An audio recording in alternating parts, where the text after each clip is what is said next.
शेतकरी मित्रांनो, धान पिकामध्ये तण नियंत्रण करायचं आहे, पण तणनाशक कोणतं वापरावं ना, असा जर तुम्हाला प्रश्न पडत असेल ना, तर सोप्या भाषेत मी तुम्हाला आजच्या या व्हिडिओमध्ये सांगतो की आपण कोणतं तणनाशक धान पिकामध्ये वापरलं गेलं पाहिजे, जेणेकरून तुम्हाला चांगल्या पद्धतीनं फायदा झालेला पाहायला मिळेल। त्यासाठी व्हिडिओ शेवटपर्यंत नक्की बघाल। धान उत्पादक शेतकऱ्यांना हा व्हिडिओ शेअर सुद्धा नक्कीच कराल आणि एक सबस्क्राईब नक्कीच करून घ्या। तर शेतकरी मित्रांनो, धान पिकामध्ये जेव्हा आपण लागवड करत असतो ना, तणनाशक वापरण्याच्या पहिले आपल्याला 2 ते 3 गोष्टी नक्कीच लक्षात ठेवायचं आहे। त्यातली सगळ्यात पहिलं म्हणजे जेव्हा आपण धानाची लागवड करतो, म्हणजे प्लांटेशन करतो ना, त्याच्या साधारणतः 3 दिवसामध्ये किंवा 4 दिवसामध्ये आपल्याला तणनाशकाचा जे काही वापर आहे तो करून घ्यायचा आहे। तुम्ही युरियाच्या माध्यमातून मिक्स करून देऊ शकता किंवा जे काही ज्या पद्धतीने तुम्ही वापरता त्या पद्धतीने तुम्ही वापरू शकता। दुसरं म्हणजे बांधीमध्ये जे काही आपली बांधी आहे त्यामध्ये तुम्हाला अशा पद्धतीनं पाणी असणं खूप गरजेचं आहे, कारण काही तणनाशक असे आहे जे आपल्याला जेव्हा पाणी असतं ना तेव्हाच त्याचे रिझल्ट चांगले पाहायला मिळतात। यानंतर तिसरी एक महत्त्वाची गोष्ट आहे शेतकरी मित्रांनो, की जे काही आपण तणनाशकाचा वापर करणार आहोत त्याचा प्रॉपर डोस सुद्धा तेवढाच गेला पाहिजे।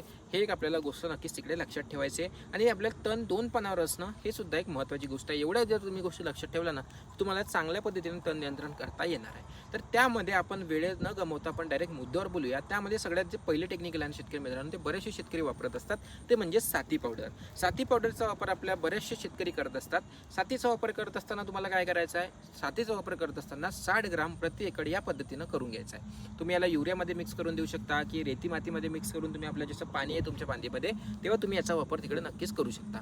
दुसरा इकडे शेतकरी मित्रांनो, बायर कंपनीचं कॉन्सिलेक्टिव्ह एकदम भन्नाट आहे, थोडंसं कॉस्टली पडते, पण याचे रिझल्ट तुम्हाला ना खूप चांगले पाहायला मिळेल। तुमच्या शेतामध्ये तण उगवणारच नाही जर तुम्ही कॉन्सिलेक्टिव्हचा वापर करणार असाल। कॉन्सिलेक्टिव्हचा वापर करत असताना 90 ग्राम प्रति एकड या पद्धतीने तुम्हाला तिकडे नक्कीच करून घ्यायचं आहे। याच्यामुळे सुद्धा तुम्हाला चांगल्या पद्धतीनं जे काही तुमच्या पिकामध्ये तण आहे ते तुम्हाला चांगल्या पद्धतीनं नियंत्रणास आलेले पाहायला मिळतील। यानंतर तिसरा शेतकरी मित्रांनो, कोर्टेवा कंपनीचे कोरियन म्हणून तणनाशक आहे, ज्याचा वापर आपल्याला 800 ml प्रति एकड या पद्धतीनं करून घ्यायचा आहे। याचे सुद्धा रिझल्ट तुम्हाला खूप सुंदर पाहायला मिळतील। याचे सुद्धा वापर तुम्ही युरियाच्या माध्यमातून करू शकता किंवा बांधीमध्ये पाणी असेल तर अशा पद्धतीने शिंपडून सुद्धा तुम्ही याचा वापर तिकडे नक्कीच करू शकता।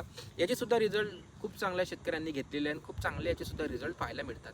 तर नक्कीच तुम्ही या 3 पैकी कोणत्याही एका तणनाशकाचा वापर करून आपल्या धान पिकामध्ये तणांचं चांगल्या पद्धतीनं नियंत्रण हे करू शकता। मित्रांनो, व्हिडिओ आवडला असेल ना तर लाईक करून घ्या, इतर शेतकऱ्यांना शेअर करा। अशाच माहितीसाठी आपल्याशी जोडून राहा। धन्यवाद।